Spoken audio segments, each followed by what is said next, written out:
We remember the Pacific War as a brutal, island-hopping campaign, a straight line of bloody beaches leading to Tokyo. But history hides a secret. What if the most powerful weapon in the Pacific wasn't a battleship, but an idea? An idea so revolutionary it allowed the Allies to make an army of 100,000 veteran Japanese soldiers simply disappear from the map, leaving their greatest fortress to become their tomb. Come with me, for a moment, to a quiet room in the heart of Pearl Harbor. The year is 1943. Outside this window, the ghosts of the USS Arizona are still fresh, a constant, oily rainbow shimmering on the harbor's surface, a sacred wound that will not heal. The Hawaiian air is thick with the scent of plumeria and diesel fuel, a strange perfume of paradise and war. But in here, in this pressurized command center, the only smell is stale coffee, sweat, and the dry, papery scent of the monster that covers an entire wall. The monster is a map, a colossal map of the Pacific Ocean, stretching from the wounded shores of Hawaii to the coast of Asia. It is an empire of blue, of vast and terrifying emptiness. And for the men who live in this room, hunched over charts under the dim glow of gooseneck lamps, it is the most frightening thing on earth. Imagine you are one of them, a commander in the Navy's planning division. Your name will never be carved into a monument, but your work tonight will decide the fate of 100,000 men. It's 3 a.m. Your uniform is sticking to your back, and your eyes burn from staring at this sprawling expanse, pockmarked with the names of places you'd never heard of 2 years ago: Guadalcanal, Tarawa, Kwajalein, Bougainville. To you, they are no longer just names on a map. They are invoices written in blood. They are ledgers of attrition, where every yard of coral gained is measured in the lives of boys from Ohio and Texas. The plan, the one sitting on the desk, crisp, logical, and blessed by the formidable admirals in Washington, is a straight line.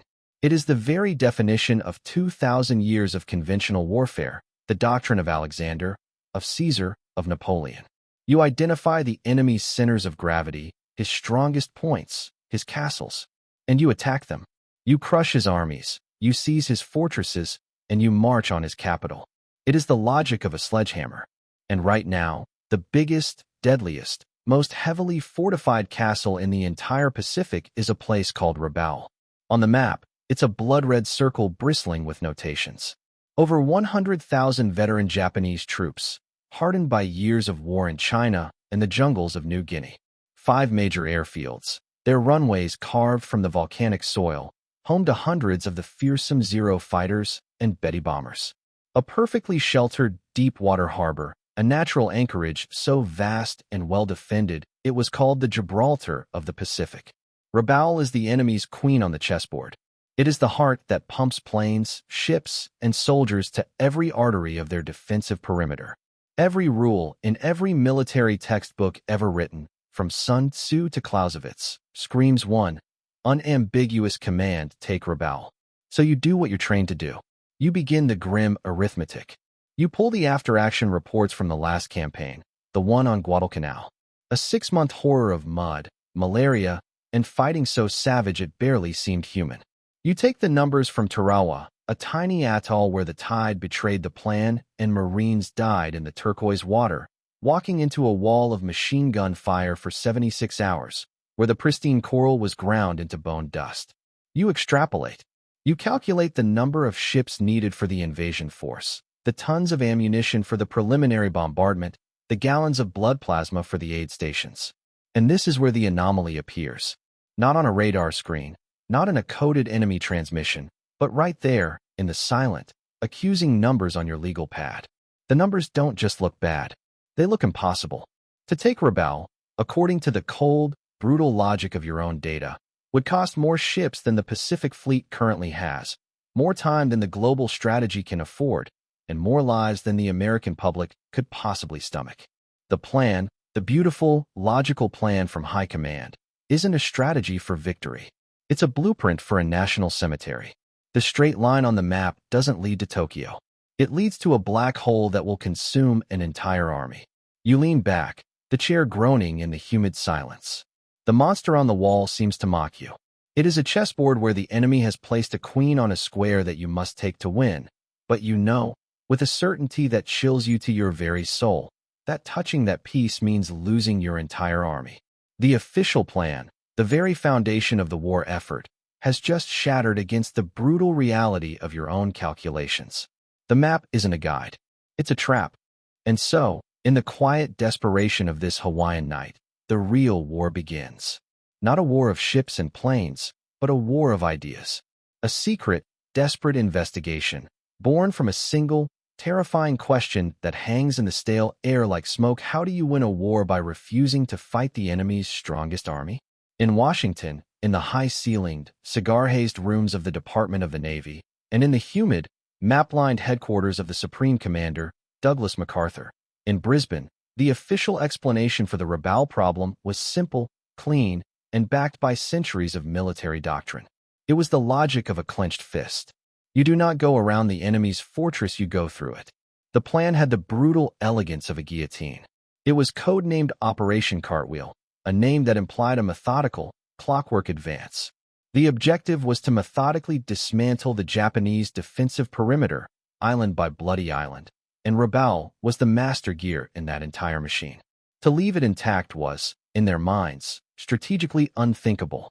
It would be like a surgeon leaving the primary tumor in place while chasing stray cells. Imagine the arguments in those rooms. They are not the words of fools. They are the reasoned, confident arguments of men who have studied Mahan on sea power and Clausewitz on the nature of war, who see the vast Pacific as a grand, violent chess match. Gentlemen, one can almost hear a general saying, pointing a swagger stick at that bloody red circle on the map, Rabaul is the enemy's center of gravity. It is the heart that pumps planes and ships to every island they hold. To ignore it is to invite them to attack our flank, to sever our supply lines at will. We would be fighting with a dagger pointed permanently at our back. The cost will be high, yes. War is costly, but the cost of inaction, of cowardice, would be infinitely higher. American boys are the finest fighting men in the world. They will take it. This was the official story. It was a story of grim necessity, of unavoidable sacrifice for a clear, strategic prize. It was the plan on paper, a beautiful, terrible engine of logic. Rabaul was not a choice, it was a destiny.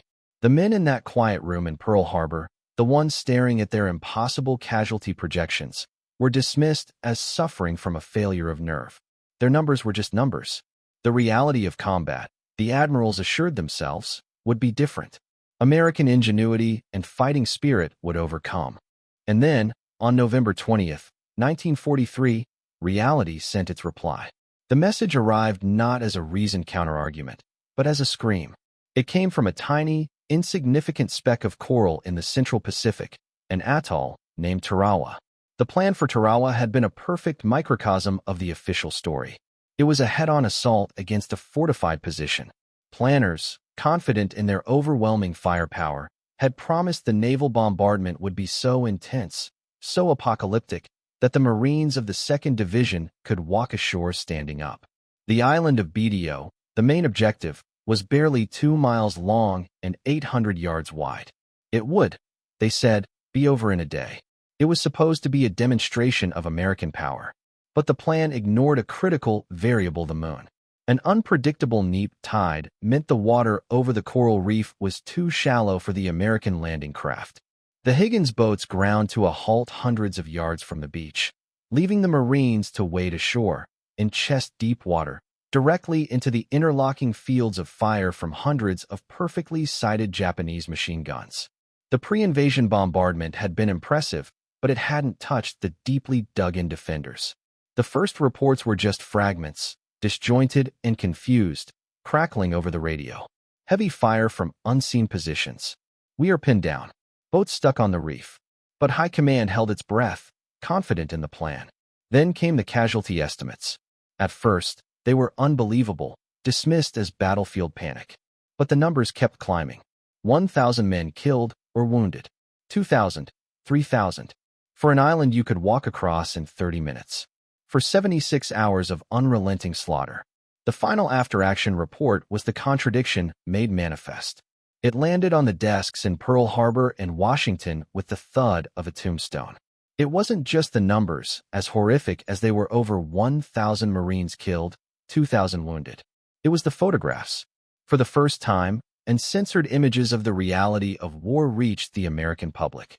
They saw their sons floating face down in the turquoise water, their bodies tangled in barbed wire along a seawall made of coconut logs.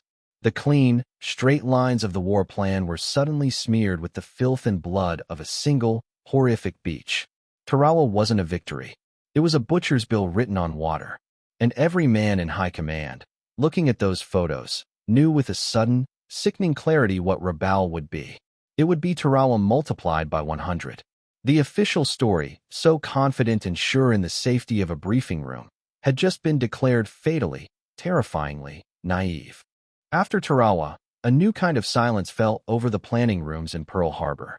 It wasn't the quiet of concentration. It was the hush of a hospital ward, the sound of men contemplating a terminal diagnosis. The beautiful, logical plan to take Rabaul, the centerpiece of Operation Cartwheel, was now seen for what it was: a death warrant for an entire army group. The swagger was gone, replaced by the cold, clammy understanding that the rulebook they had spent their entire lives mastering was, in the face of this new enemy and this new terrain, a manual for self-destruction. This wasn't just a tactical problem anymore, it had metastasized into a grand strategic crisis. The entire war effort was balanced on a knife's edge. To understand the sheer, terrifying weight of this moment, you have to understand the global clock. The clock wasn't just ticking in the Pacific. It was ticking in London, where the final, immense plans for the invasion of France were solidifying. It was ticking in Moscow, where the Red Army was bleeding the Wehrmacht white on a scale that dwarfed the entire Pacific theater. The great beast of the European war was stirring, and it was hungry. It needed men, ships, landing craft, and steel. America was committed to a Germany-first strategy, and the Pacific was in danger of becoming a secondary front that consumed primary resources, a black hole of attrition that could cripple the main effort half a world away. To make this crystal clear, let's have a war college briefing. Imagine you are a police chief, and your mission is to capture a crime boss. His headquarters is at the far end of a very long, very dangerous street. Every single building on that street is a fortress, packed with his most loyal, fanatical gunmen. The traditional military plan, the Rabaul plan, is to assemble your SWAT team, kick in the front door of the very first building, and clear it room by bloody room. You take your casualties, you consolidate your position, and then you move to the next building. And the next, and the next. It is methodical. It is honorable. It is by the book.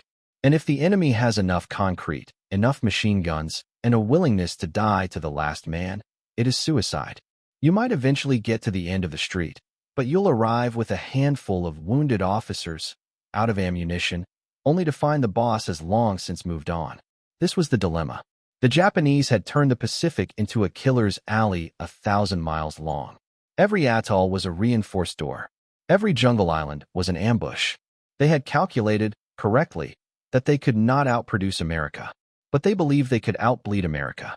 They would make the cost of every single step so horrific that the American public, safe in their homes, would lose the will to keep paying the price. Tarawa was the first invoice. Rabaul would be the final bill that bankrupted the entire war. The stakes were no longer just about winning a battle, they were about preventing the strategic and political collapse of the entire Pacific campaign. The entire grammar of the war had to be rewritten, right now, before another beachhead could be fertilized with American dead. And so, deep within the Navy's command structure, a heresy began to form. It was a thought so contrary to military doctrine that it was barely spoken aloud, a whisper in the quiet rooms where the real work was done. What if the goal wasn't to kick in every door? What if the brawler with the sledgehammer was fighting the wrong fight? The question shifted from how do we take Rabaul to a far more dangerous and subtle question: how do we make Rabaul irrelevant? A new, unofficial mission was born, not in a grand briefing, but in hushed conversations between admirals like Nimitz and his sharpest staff officers. It was a directive given to a small group of planners, a quiet mandate to commit strategic treason. They were ordered to go back to that monster of a map, but this time, they were to ignore the red circles. They were to ignore the fortresses. They were told to find the gaps, the weaknesses, the places the enemy thought were unimportant. They were tasked not with planning an invasion, but with orchestrating a haunting. Their job was to find a way to make 100,000 enemy soldiers simply disappear from the war without ever firing a shot at them. The hunt began not with spies or cracking codes, but with a pilgrimage back to the monster on the wall, the great map of the Pacific.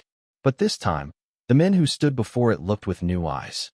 Before, their vision was drawn, as if by magnets, to the angry red circles that marked the enemy's strength. Rabaul, Truk, Palau. Now, following their desperate new mandate, they forced themselves to look at the empty spaces. The vast, forgotten stretches of blue, the insignificant specks of green that had no names, the places that intelligence reports listed simply as uninhabited or lightly garrisoned. They were searching for a ghost of a new geometry, a way to win by being where the enemy wasn't. For days, the process was pure frustration. They were soldiers, trained to attack strength, to seize objectives, to take ground. Their minds kept snapping back to the old, familiar grammar of war. But then came the first clue. It wasn't a captured document or a flash of intuition. It came from a junior officer, an aviator by trade, a man who thought not in terms of foxholes and beachheads, but in arcs of flight and gallons of fuel. Imagine him standing there, a slide rule in his hand, looking not at the islands, but at the ocean between them. While the generals saw land to be conquered, he saw runways to be built. He took a compass and, instead of centering it on the fortress of Rabaul, he placed the point on a completely obscure atoll in the Admiralty Islands, a place called Los Negros. It was a swampy, malarial afterthought on the map, defended by a token force. Worthless. Then, he drew a circle. A big one. The circle represented the operational range of a B-25 Mitchell bomber, the workhorse of the Army Air Forces. And suddenly, the room went silent. That simple chalk circle cut across the main Japanese shipping lanes to Rabaul. It encompassed the airspace over their key outer defenses. From that worthless island, American air power could not just harass Rabaul. It could lay siege to it from the sky. It could sever its arteries, one by one, until the heart stopped beating. The island itself had no intrinsic value, but its location made it the most valuable piece of real estate in the entire South Pacific. This was the clue. This was the epiphany. They weren't fighting for islands anymore. They were fighting for airfields. A wave of intellectual excitement, the first real hope in months, swept through the planning staff. The brutal, bloody arithmetic of invasion was being replaced by the clean, elegant calculus of engineering and logistics. The new question wasn't how many men will die taking that beach, but how quickly can our Seabees pave a 5,000-foot runway on that coral? They were trading the bayonet for the bulldozer. They had found a way to use America's greatest strength, its overwhelming industrial might, against Japan's greatest weakness, its limited logistical reach. They called the new strategy leapfrogging.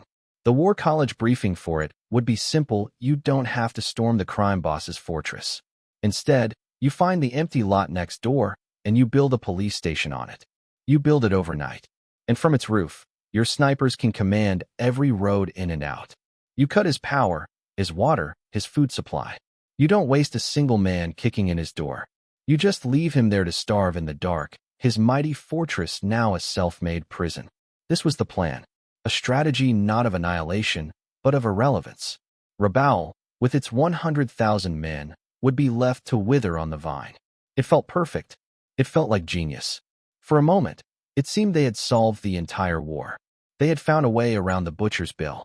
But in the giddy excitement of their discovery, they overlooked a single, fatal assumption. This entire, elegant plan depended on getting the ships, the men, and the bulldozers to those empty lots undetected and unmolested. They had found a way to avoid the enemy's strongest armies. But in doing so, they had just painted a giant, unmissable target on the back of their own most valuable and vulnerable asset, the United States Pacific Fleet. The leapfrogging strategy, born in the quiet desperation of Pearl Harbor, was a masterpiece of lateral thinking. It felt like cheating, like finding a secret key that unlocked the entire Pacific puzzle. But war is a conversation, and the enemy always gets a vote.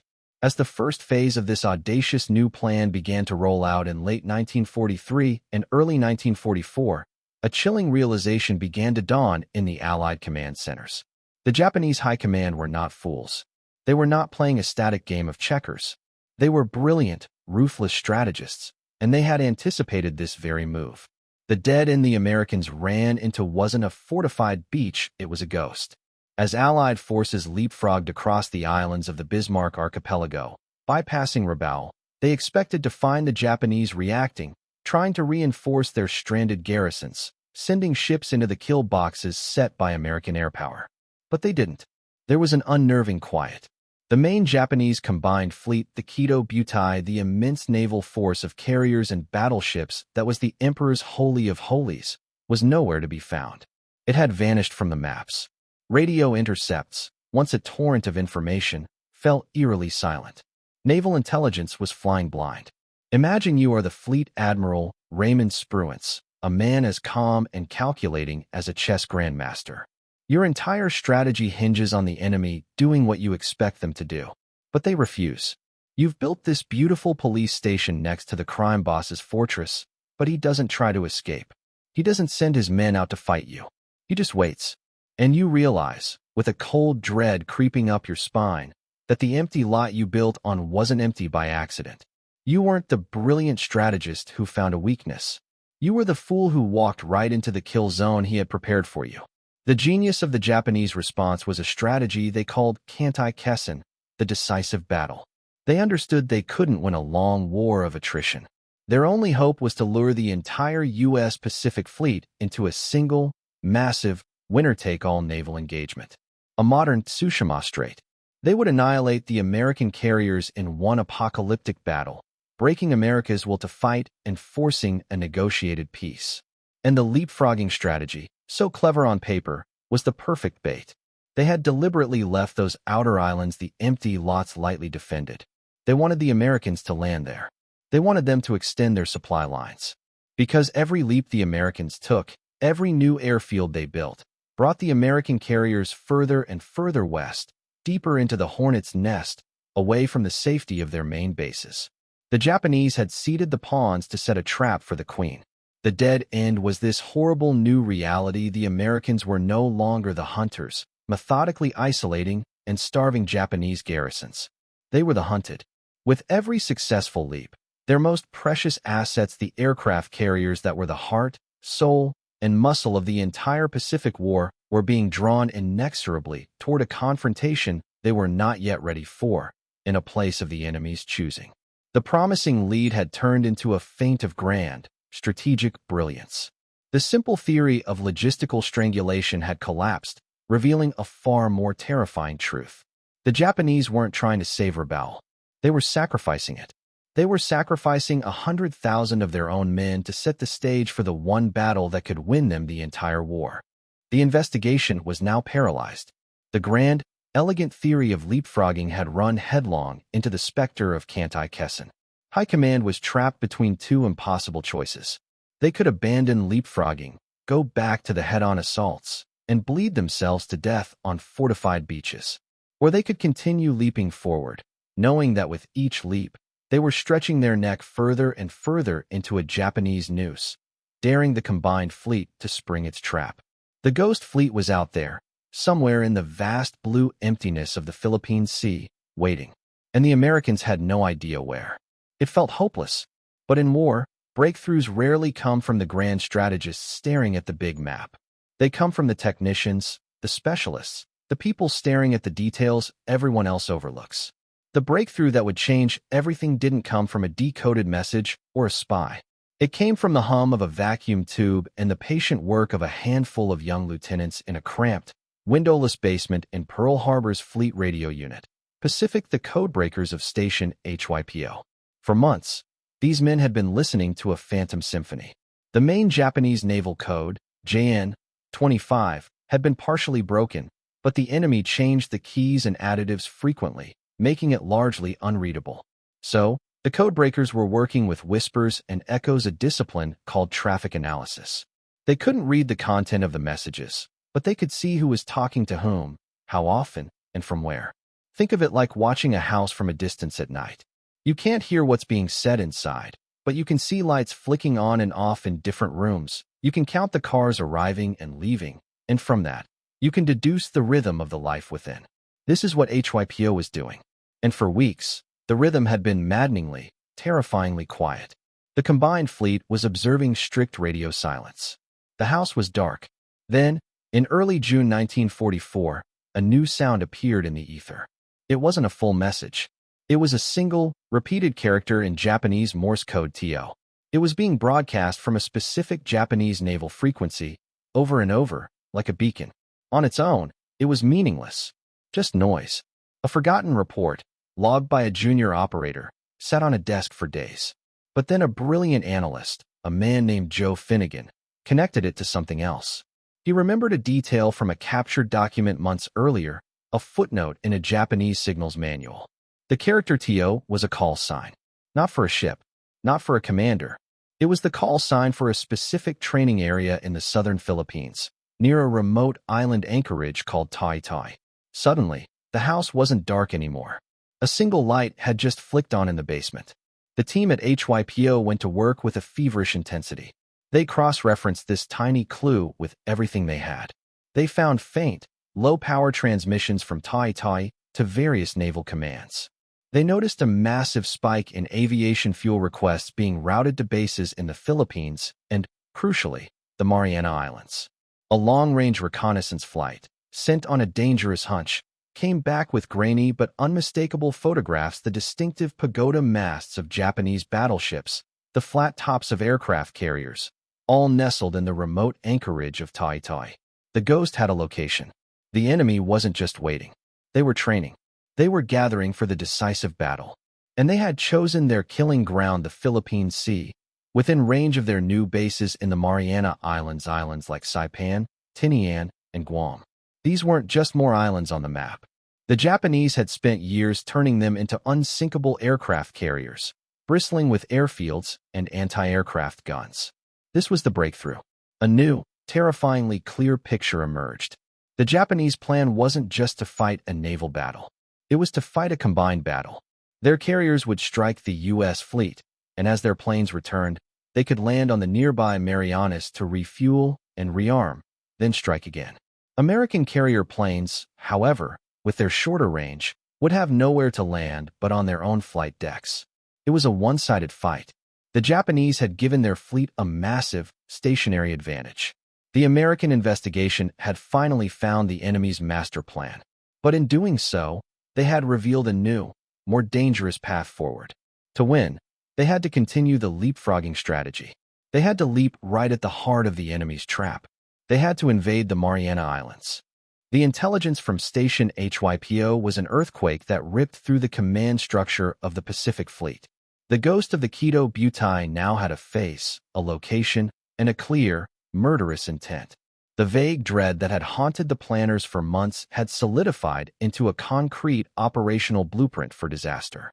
The Japanese weren't just waiting for a decisive battle, they had engineered the perfect arena for it in the Philippine Sea, with the Marianas as their unsinkable cornermen. The American fleet was being lured into a contest where the enemy could punch, retreat to safety, and punch again, while the Americans had to absorb every blow. This revelation, this uncomfortable truth was rushed up the chain of command, from the codebreakers in their quiet rooms to the admirals on their flagships. It landed with particular force on the desk of the one man who had to make the ultimate decision, Admiral Raymond Spruance, commander of the Fifth Fleet.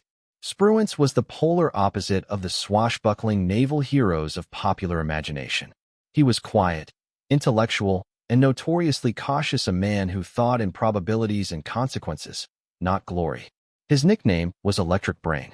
He had been the on-scene commander who had won the Battle of Midway, but he had done so by being patient, by waiting for the enemy to make a mistake, by playing the odds. He was a master of the calculated risk. And now, his own intelligence officers were presenting him with a truth that violated every cautious instinct in his body. They were telling him that the only way to win was to take the greatest gamble of the war. They had to sail the entire Fifth Fleet, with its 15 carriers and 900 aircraft, directly into the teeth of the Japanese trap. They had to invade Saipan. The strategic logic was now inescapable and brutal. Taking the Marianas was no longer just a step on the road to Tokyo, it was a prerequisite for survival. Those islands, particularly Saipan, Tinian, and Guam, were the linchpin of the entire Japanese strategy. From their airfields, the new American 29 Superfortress bombers, a weapon of unimaginable power that was just now becoming available, could finally reach the Japanese home islands. Taking the Marianas wouldn't just neutralize the Japanese fleet's advantage, it would place a strategic dagger at the throat of the Japanese Empire itself. It would start the firebombing campaigns that would cripple their industry and incinerate their cities. The war could be shortened by years. But to get there, Spruance had to offer up his fleet as bait. Imagine the tension in his flag plot.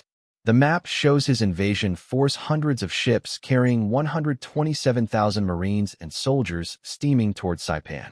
It also shows the combined fleet, under the command of Admiral Gisaburo Ozawa, now moving out from Tai to intercept them.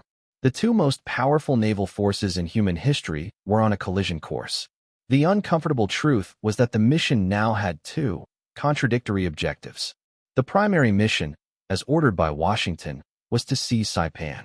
This meant the carriers of the Fifth Fleet had to stay close to the island, protecting the vulnerable troop transports and providing air support for the Marines fighting on the beaches. But the second, unspoken mission, the one demanded by the new intelligence, was to seek out and destroy the Japanese fleet. This meant the carriers had to sail west, away from Saipan, to meet Ozawa in open water and annihilate him. You can't do both. You can't be the shield, protecting the landing force, and the spear, hunting the enemy, at the same time. The two objectives were mutually exclusive. Protecting the invasion meant letting Ozawa get the first shot. Attacking Ozawa meant leaving the invasion fleet exposed. It was a perfect, diabolical strategic dilemma. The truth they had worked so hard to uncover hadn't provided a solution, it had simply clarified the terrifying nature of the sacrifice that had to be made. The report from Admiral Spruance's intelligence staff, detailing the Japanese plan and the horrific dilemma it created, shot through the naval hierarchy like a bolt of lightning. It was circulated to Admiral King in Washington, to Admiral Nimitz at Pearl Harbor, and crucially, to the carrier admirals on the scene, the aggressive, hot-blooded aviators who would have to fly the missions. And to a man, their reaction was visceral and immediate hunt. Men like Mark Mitcher, the grizzled, taciturn commander of the Fast Carrier Task Force, Task Force 58, saw this not as a dilemma, but as the opportunity they had been praying for since Pearl Harbor. They were aviators. Their entire creed was built on the primacy of the aircraft carrier as an offensive weapon. You do not use a rapier to parry, you use it to lunge for the heart. Their recommendation, bordering on a demand, was unequivocal: forget Saipan for a moment. Turn west. Steam the fleet at flank speed toward the oncoming Japanese and kill their carriers before they can even launch their planes. End the war at sea, right now. This was the system pushing back. Not the bureaucracy of Washington, but the very culture of the institution itself. The U.S. Navy's carrier doctrine, forged in the fires of the Coral Sea and Midway, was screaming for a decisive, offensive blow. The commanders on the scene saw Spruance's caution not as prudence, but as a fatal hesitation. They saw the intelligence as a green light, a divine invitation to annihilate the enemy. Leaving the Japanese fleet intact to protect a bunch of Marines slogging through the mud on Saipan felt like strategic malpractice. It was the logic of the hunter versus the logic of the shepherd. Imagine the radio traffic, coded and terse, crackling between the flagships.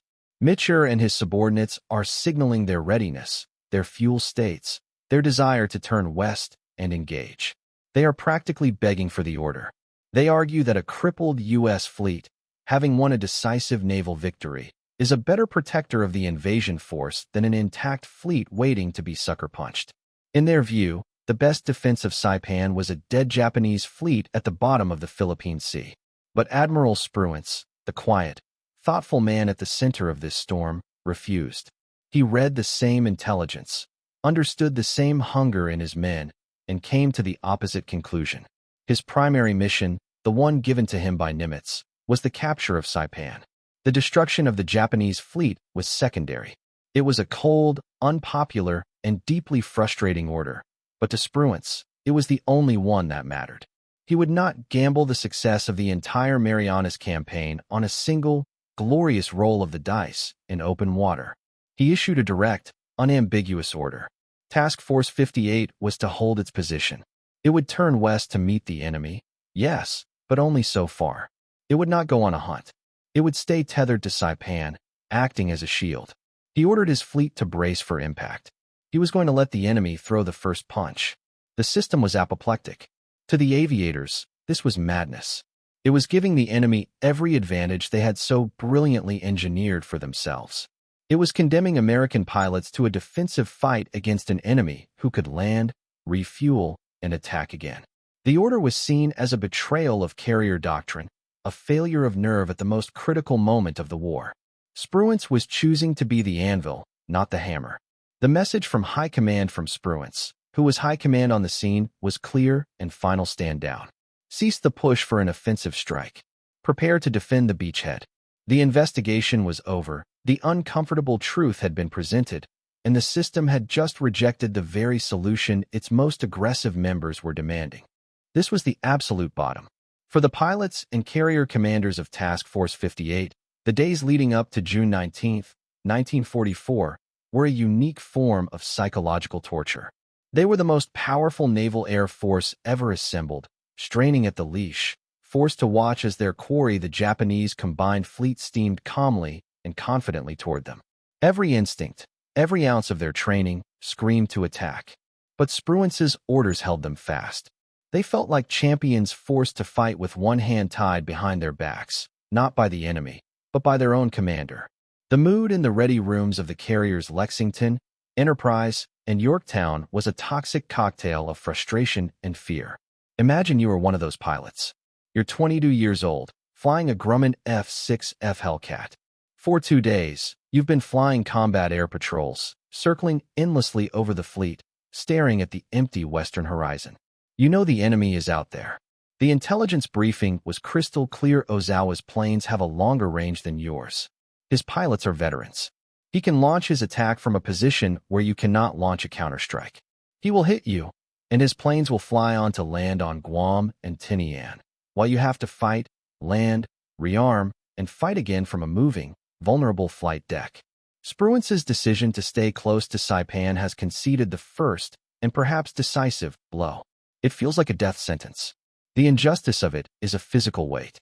You and your friends are being sacrificed, not for a brilliant strategic reason you can understand, but for a patch of dirt where the Marines are fighting. You see the logic, but you don't feel it. Your job is to kill the enemy's carriers, the snakes' nests, not to swat at the individual snakes as they come for you. The system hasn't just pushed back, it has chained you to a post and invited the enemy to take target practice. You are bait. The crushing weight of failure settles over the fleet before a single shot is fired. The pilots feel it. Mitcher, on his flag bridge, feels it. They are convinced that Spruance has made a historic, catastrophic blunder.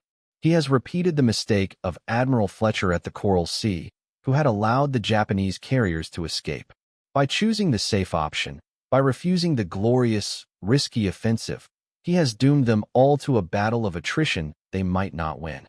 The price of truth, the clear intelligence picture they had fought so hard to obtain, was to have that truth seemingly ignored in favor of a timid, defensive posture. And so, as the sun rose on June 19th, the disaster they had been forced to wait for began to unfold, exactly as predicted. The first radar contact appeared on the screen's bogies, dozens of them, then hundreds, streaming in from the west. The call went out across the fleet: "Hey, Rube." The circus signal for an all-hands emergency. On the flight decks, engines coughed to life. The Hellcat fighters were launched, climbing desperately to meet the incoming wave. The investigation was over. The arguments were finished. The lowest point had been reached. Spruance had made his choice. Now, the sky above the Fifth Fleet was about to ignite, and every man, from the admiral on his bridge to the pilot in his cockpit, believed they were about to pay the butcher's bill for his caution. The catastrophe began precisely on schedule. Just after 10:00 a.m., the first of 4 massive waves of Japanese aircraft appeared on American radar screens, a swarm of over 300 planes. This was it. This was the unfolding disaster the aviators had dreaded. It was Ozawa's perfectly engineered punch, delivered from a distance Spruance's fleet could not yet answer.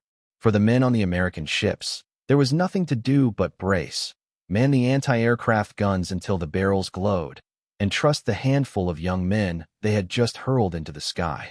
But a strange thing happened on the way to the apocalypse. The impending catastrophe, the one that seemed so certain, began to fall apart in the face of a hidden, decisive reality. The pilots of Task Force 58, furious at being forced into a defensive fight, channeled that fury into a cold, lethal professionalism. They were flying the F-6F Hellcat, a fighter that was tougher, faster at a dive, and more heavily armed than the legendary Japanese Zero. They were also, by this point in the war, better trained than their Japanese counterparts, who were mostly inexperienced replacements for the skilled veterans lost at Midway and the Solomons. And crucially, they had a secret weapon that Spruance had been protecting all along the Combat Information Center, or CIC. Deep in the heart of each American carrier, men huddled in darkened rooms, their faces illuminated by the eerie green glow of radar screens. They were the conductors of this violent symphony. They could see the entire battle unfold from a god's eye view, vectoring the Hellcats with cold, precise instructions to intercept the incoming Japanese formations long before they ever saw an American ship. The calm, methodical voice of a fighter director would cut through the static vector 270. Angels 20. Bandits, 50 miles, coming at you. The result wasn't a battle, it was a slaughter. The pilots called it the Great Marianas Turkey Shoot.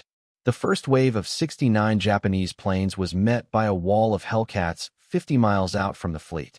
42 were shot down in minutes. The next wave of 128 planes was even more brutally savaged. 97 were shot out of the sky. The handful of Japanese planes that broke through the fighter screen were met by a storm of anti-aircraft fire from the fleet, a sky so thick with flak, it seemed you could walk on it.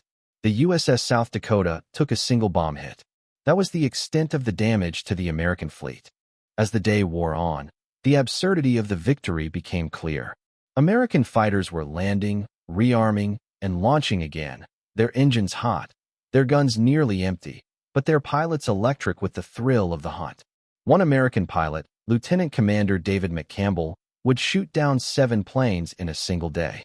The radio channels, which should have been filled with screams and chaos, were instead filled with the calm calls of the fighter directors and the triumphant, almost giddy cries of the pilots. Splash one Zeke. Splash another. Tally-ho, I'm on his 6. By the end of the day, Ozawa had lost over 300 aircraft and 2 of his carriers to American submarine attacks. The pride of Japanese naval aviation had been utterly, irrevocably shattered in a single afternoon. The American fleet, by contrast, had lost fewer than 30 planes.